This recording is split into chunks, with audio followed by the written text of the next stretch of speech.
Hello, everyone. You are listening to the latest Flyers Talk podcast presented by Great Railing. I am Jordan Hall, and as always, I am joined by the dynamic Joe Fordyce. Joe, Claude Giroux's run in Florida this season is over. The Panthers were eliminated from the playoffs in the second round. They were swept by the two-time defending champion Lightning. Giroux was very productive in Florida, but everyone knows he wanted to get to that Stanley Cup final and get a crack at the Cup. It did not happen. The Lightning sure look like the two-time defending champion. They are very impressive. So now Giroux is set to hit unrestricted free agency. Joe, overall, what did you think of his decision to basically send himself to Florida, and how do you think he did down there? Well, you can't fault him for wanting to go to Florida. They were the best team. They were seemingly stacked beyond belief, offensively and defensively. And it's not as if Giroux was going to be he didn't go there having to be the guy, like he was for much of the time in Philadelphia. He went there adding to it already a stable that had already led the Panthers to one of the best records in the league before he got there. So you can't fault him for the decision. Back before the trade happened, there was a lot of discussion around Colorado, and obviously that now in hindsight looks like it might have been a better destination, but you never know. You don't really know, and there's a lot of other factors other than just winning. It's family. He has young kids. There's a number of factors that go into that decision. So I don't think you can fault him. But the thing is, this Tampa team is. I feel like I'm running out of words to describe them. The amount of hockey they've played in the last 2 years, and to see what they do and how they seem to systematically wear teams down. Their coach John Cooper is just. I don't know how you could argue that he's even the best coach in the league right now.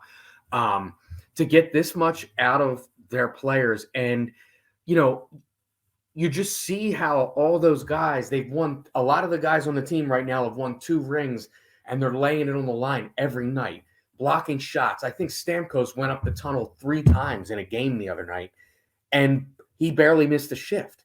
I mean, it's some kind of job by their coaching staff to have guys that have multiple rings with this level of buy-in, especially when you consider the amount of extracurricular stuff that these guys have had to deal with over the last 2 seasons with COVID and guys in and out of the lineup and weird schedules and all those sorts of things, and to have this level.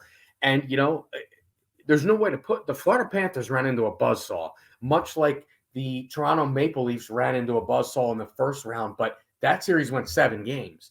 And before the season, I thought Toronto was going to go to the final. I thought that they had that kind of firepower, but you can never underestimate the heart of a champion. It's a cliche, but in this case, it's certainly panning out on the ice, and the Florida Panthers got caught up in it. They don't have a ton of guys on that team that have experience winning, and you ran into a full team of guys that, the core players have all won the 2 Stanley Cups there. And, it's hard to knock that team off a pedestal. And, the motto with a lot of teams in sports you always hear is, we're the champions until somebody tells us we're not. Well, the Lightning seems dead set. They seem dead set on not letting anyone tell them they're not the champions. And now they are back in another Eastern Conference final, and they've won 10 playoff series in a row. It's incredible. It really is. It really speaks to John Cooper's coaching ability. Probably going to be a Hall of Famer when things are all said and done, for sure. But to think that the Lightning, even throughout this, like you said, Joe, they've mentioned they've dealt with hurdles. I mean, they'll lose a star player for a chunk of time, and it's just ho-hum. They keep going. It's just par for the course with them. It really is. It's impressive stuff by Tampa. And you think about how impressive the sweep is. Florida was the President's Trophy winning team. They scored goals at a historic clip this regular season. They couldn't even sneak out a win. 4-game sweep for Tampa just shows you how much this Lightning team wants a third cup and how just stacked they are with winning pedigree and skill and speed and everything. But and I should be clear. I'm not blaming Giroux for this. I mean, nobody showed up. I mean, Barkov, one of the best players in the league, yep. not to be heard from most of the series. Huberdeau, one of the top scorers in the league, nowhere to be found. And it's just incredible how, everyone seemed to disappear in this series. And, I don't think Sergei Bobrovsky played poorly, but Andrei Vasilevsky proved yet again he is just in a different class of goaltenders in this league right now. Indeed. And you try not to read too much on social media, but sometimes when you tweet something about Claude Giroux, you get a couple of idiots. Oh, I saw it. I saw it out there. Yeah, and you don't want to read too much into it because that's a select small group. It's not everyone. A lot of fans aren't even on Twitter or social media, but you get people like knocking Claude Giroux for not showing up in the playoffs. I mean, he was the team's second leading scorer for Florida in the playoffs. And the guys I just mentioned did nothing.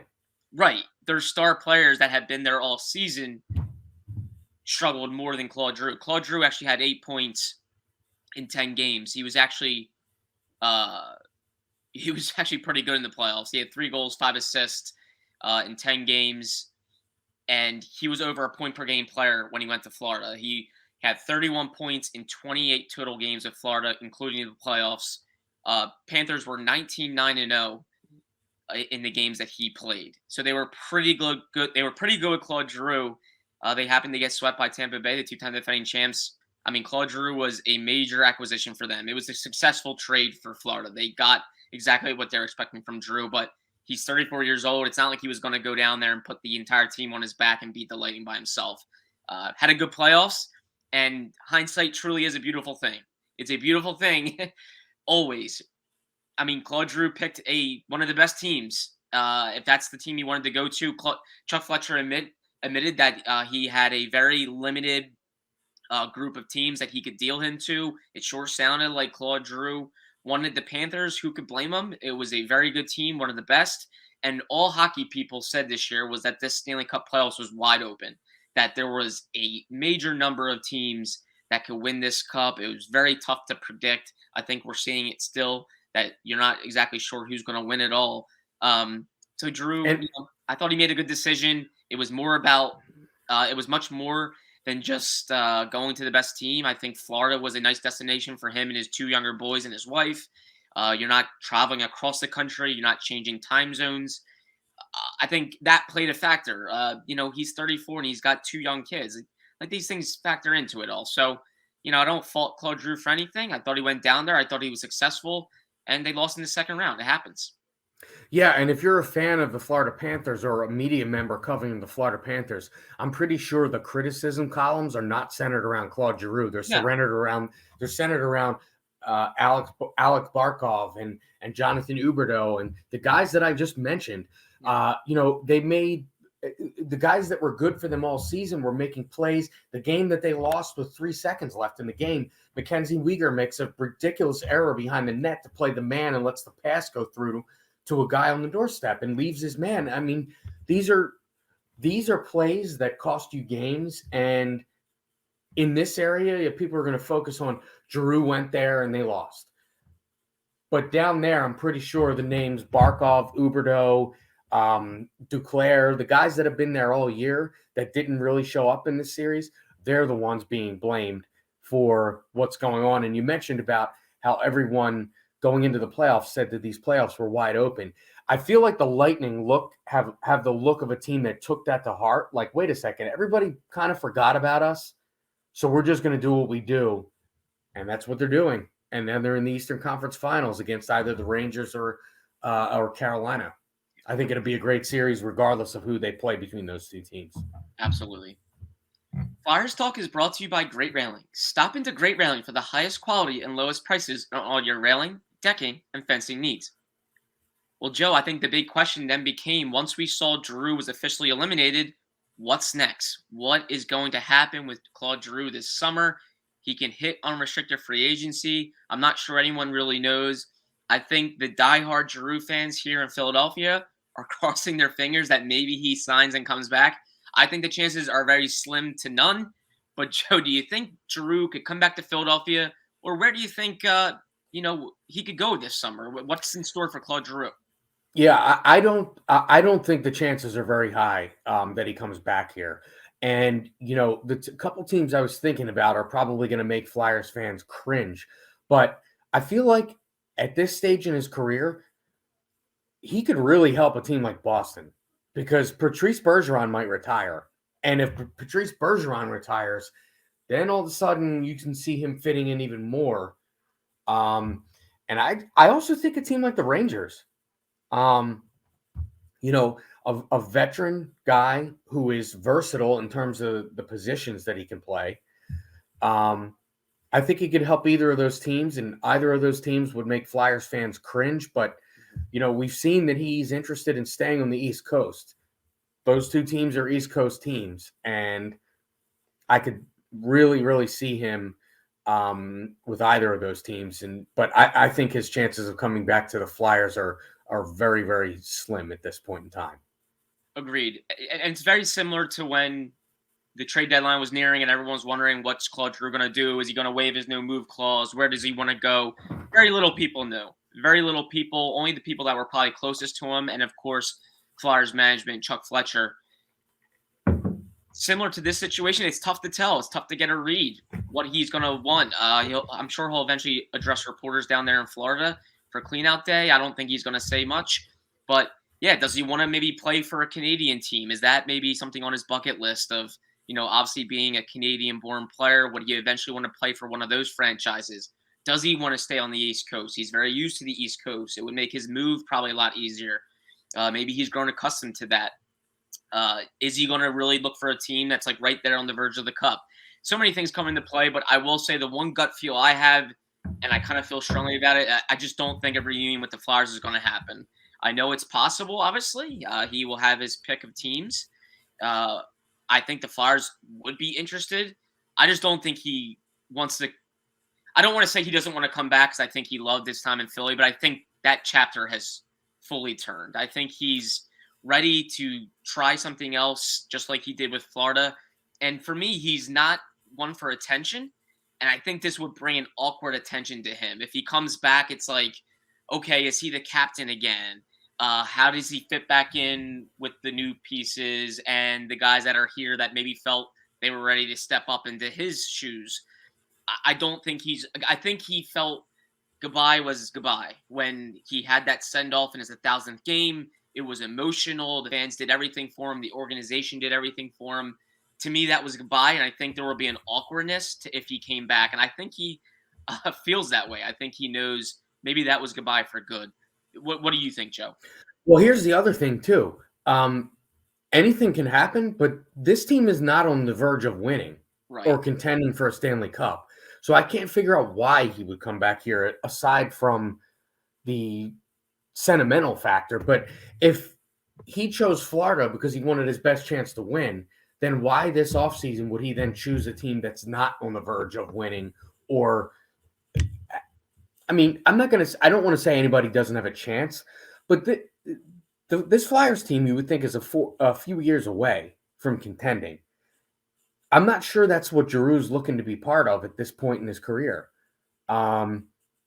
So that would be that would be another reason. And I agree with you that I think goodbye was goodbye. And, it wouldn't make much sense for either side to me for a reunion to take place just a few months after he said goodbye. Exactly. And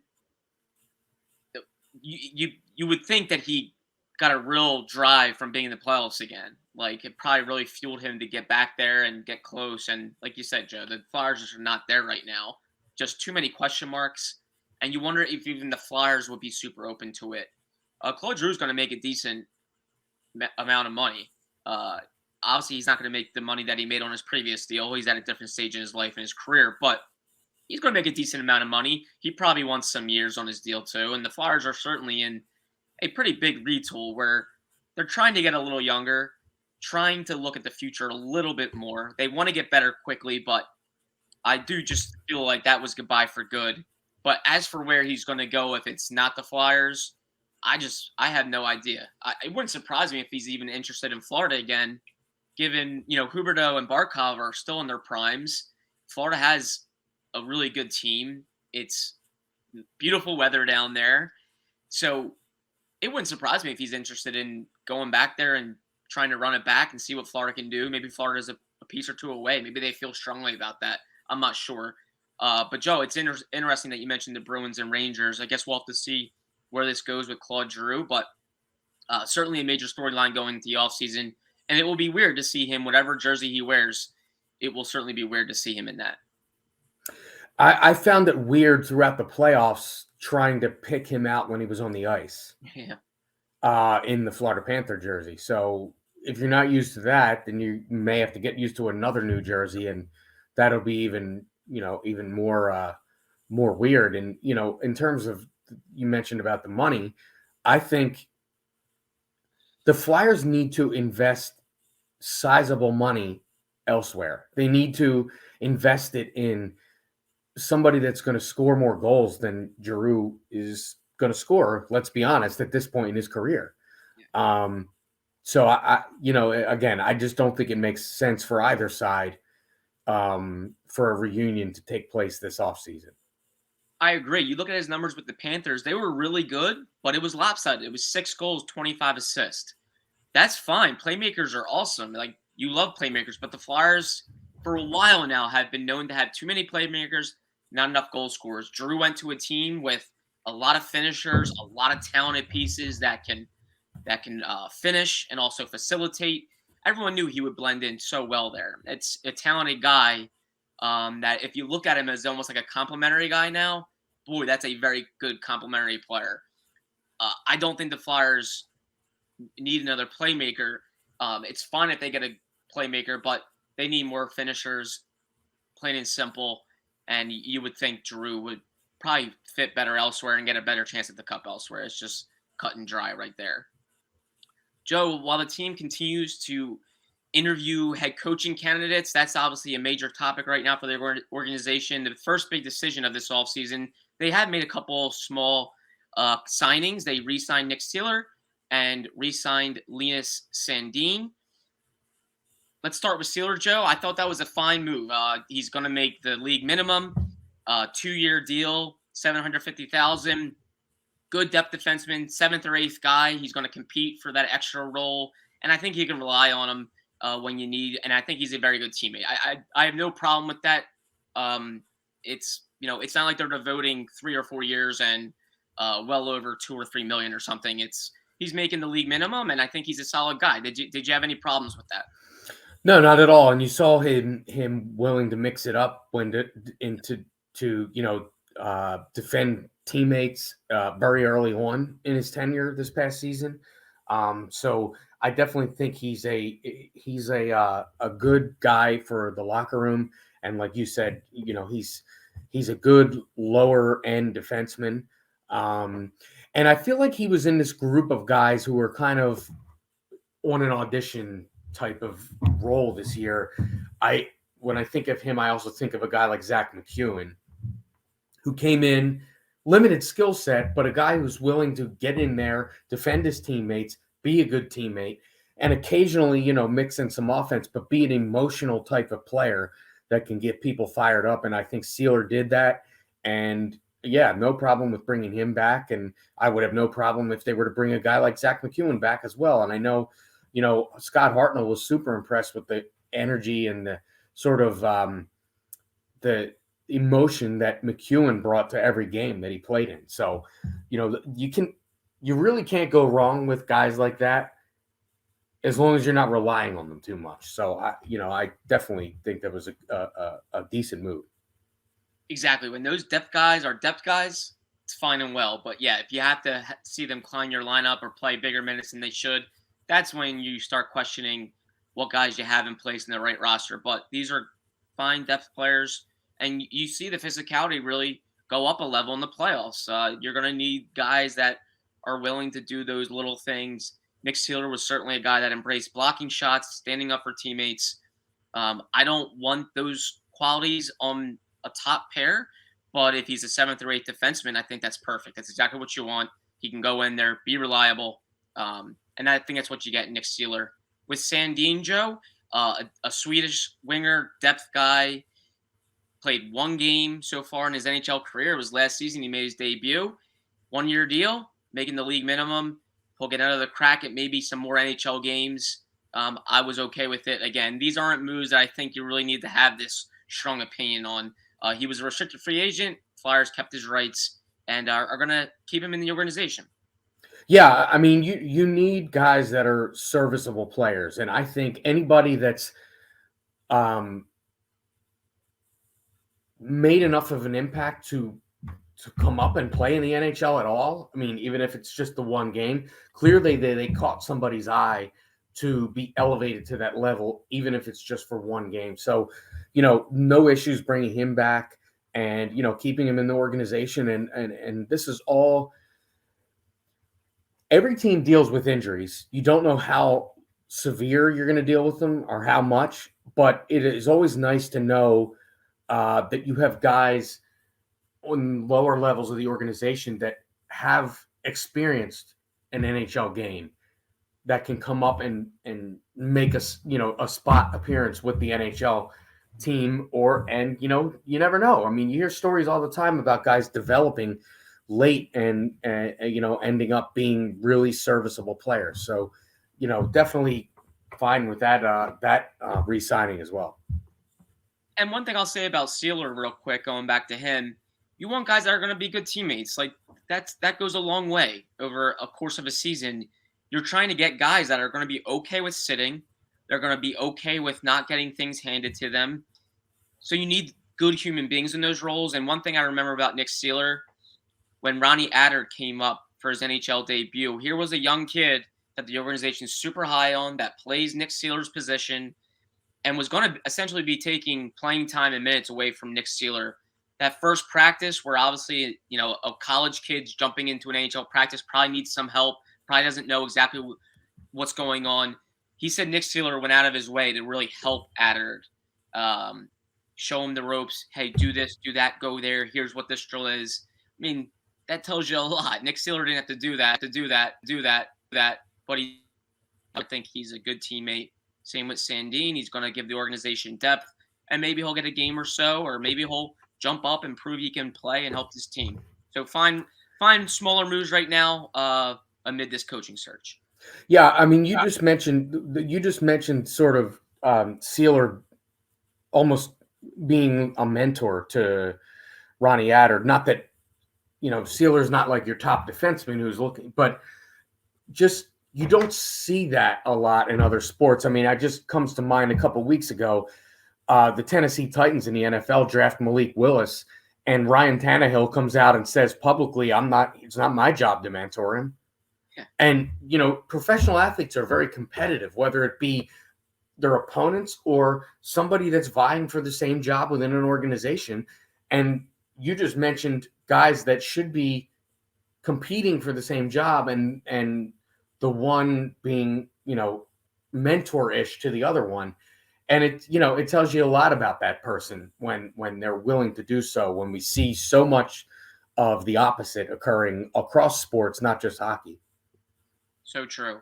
And Joe, quickly, as we wrap up, why not hit on coaches a little bit? Since we last spoke, has anything changed for you? Had your opinion swayed at all on maybe who you would like to see be the Flyers' next head coach? I am not very high on the bringing a college guy in. Okay. There might be a little bit of bad taste from the Dave Haxtell situation. But I think mostly and we talked about this on our last podcast about the optics of this situation.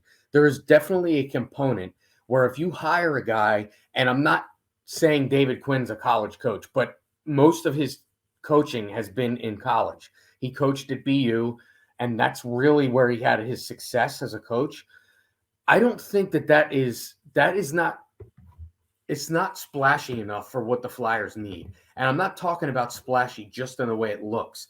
I'm talking about splashy in that you need a guy that has a something you can point to and go, that's why we hired him. That's why we want him. He needs to get us back to that level that he got X team that he was with.